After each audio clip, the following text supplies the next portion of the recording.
Young tiger junior ఎన్టీఆర్కి ఒక సోదరు ఉన్నదని, ఆమె పేరు సుహాసిని అని, చిన్నప్పటి నుంచి ఆమె పట్ల విశేషమైన వాత్సల్యం ఉందని చాలామందికి తెలియదు. ఆమెకు, ఆమె అభిప్రాయాలకు ఎన్టీఆర్ ఎంతటి ప్రాధాన్యం ఇస్తారంటే, తాను నటించిన ప్రతి సినిమాను విడుదలకు ముందు ఆమె కోసం స్పెషల్ షో ఏర్పాటు చేయడం తప్పనిసరి.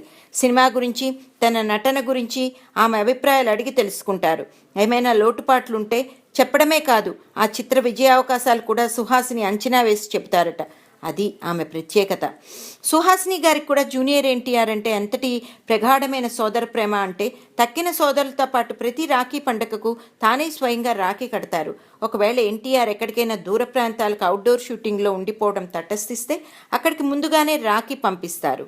జూనియర్ ఎన్టీఆర్ ఒకప్పుడు తానేదో కోల్పోయిన ఫీలింగ్ ఉందేమో కానీ ఇప్పుడు అటువంటిదేమీ లేదు. మమతానురాగాలు పంచే సోదరి, ఆదరాభిమానాలు కురిపించే సోదరులు, అసంఖ్యాకులైన అభిమాన ప్రేక్షక కుటుంబం, మార్గదర్శకులైన తల్లిదండ్రులు, సినిమా రంగంలోని పెద్దలు, శ్రేయోభిలాషులు, ఇవే ఎన్టీఆర్కు తరగని నిధులు, వారసత్వంగా సంక్రమించిన ఆస్తిపాస్తులు.